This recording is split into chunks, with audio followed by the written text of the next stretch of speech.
Good afternoon, ladies. Today, inshallah, we're going to start Unit 8, Relative Clauses. This is the grammatical rule entitled with Relative Clauses. First of all, we are going to begin with defining relative clauses.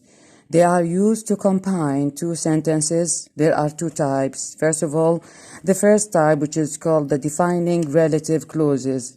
Before I start, I'm going to write for you the relative pronouns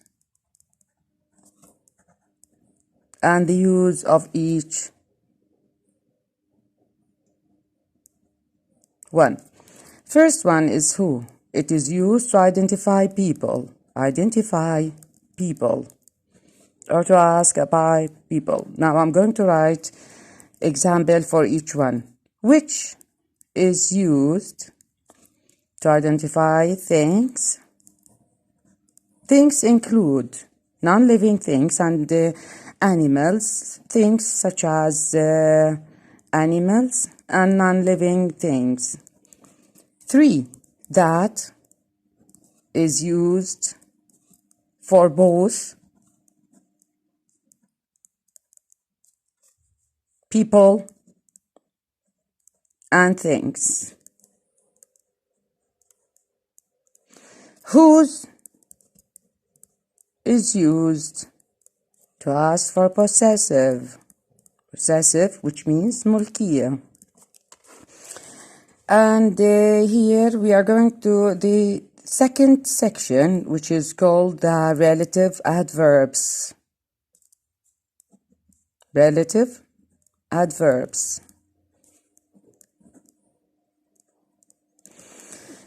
They are, number 1, where asked for places. It's used, for places. 2, when used for time. 3, why used to give reason. To give reasons. Okay. How are they going to be applied in a sentence? Now I'm going to give you some examples for each one before I begin. Now the first type, which is called, as I said previous, that it is defining. Now it is very important to know why did I call it defining relative clauses. It is called so, defining relative clauses, because actually I'm only connect two important clauses so as to form one sentence. See how. For example, now this is example number 1. When I said this is the girl, this is, we are going to call it clause, main clause. Pay attention here that we have a dot or full stop. 1, she. 1, the first prize. Now this is what is called the subclause. I would like you now to pay very good attention. Now we have two clauses. This is clause number 1, which is called main clause, and this is clause number 2, which is called the subclause. Now these two clauses are meaningless unless they are attached to an appropriate relative pronoun. Now how am I going to join them to be one sentence with the relative pronoun? See here. This is the girl who won the first prize. See? Now we have a full meaning sentences. Now the first sentence and the second, the first clause and the second clause are connected with the word who. Why did I use who? Because we said before, as I said previously, that who is used to join between two sentences and when we want to identify people. Now pay very good attention, the changes that happened. We omit the full stop and we omit she. Why? Because she is a is a repetition for the girl. So there is no need to be done again.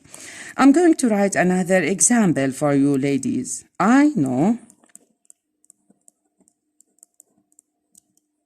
the woman, I know the girl, her mother is the manager. Pay attention to the word her. Her here, it talks about possessive. And this is one of the clues that shows you that in this particular sentence we are not going to use something different. We are going to use something which is related to her. It will be like this. I know the girl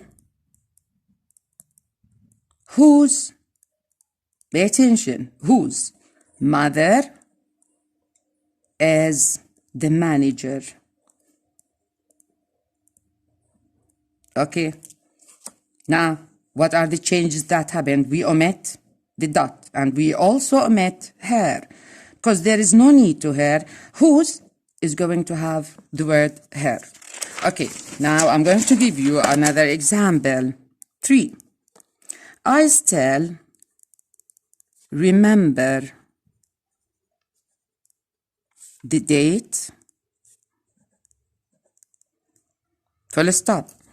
I graduated from school. Now pay attention to the clue in this sentence. Here we have the date, which means that we are going to talk about the time. It will be like this. I still remember the date when I graduated from school. And by this, we have finished the first one. Now we have another thing. I'm not going to move to another one, but we have here something. We have, this is a note. This is very important, ladies. We have the three things, the three relative pronouns, which are who, that, and which. The three of these pronouns, these three pronouns, pronouns could be omitted from a relative clause if, underline if they are immediately followed by a subject. How? Please pay very good attention. I'm going to write 2 examples for you and I'm going to clarify everything for you. See this one. I like the people who, between brackets, I work with. This is number 1. 2. I like the people who work with me. Now pay very good attention for number 1 and number 2. Number 1, who is between brackets. Why? If you follow, I would like you to notice here that it is immediately followed by a subject. So here, who could be omitted. See number 2. I like the people who work with me. Who is immediately followed by a verb. So number 1, I can omit who. But in number 2, who couldn't be omitted. See number 1. I like the people I work with. It conveys the meaning. It gives you a full meaning with no disturbance in the meaning. But look at number 2. I like the people work with me. It does not give you any meaning. It's meaningless. Why?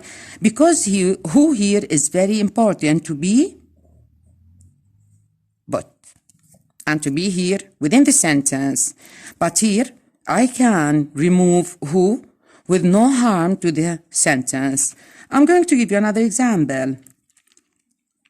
Have you seen the keys which I put on the table?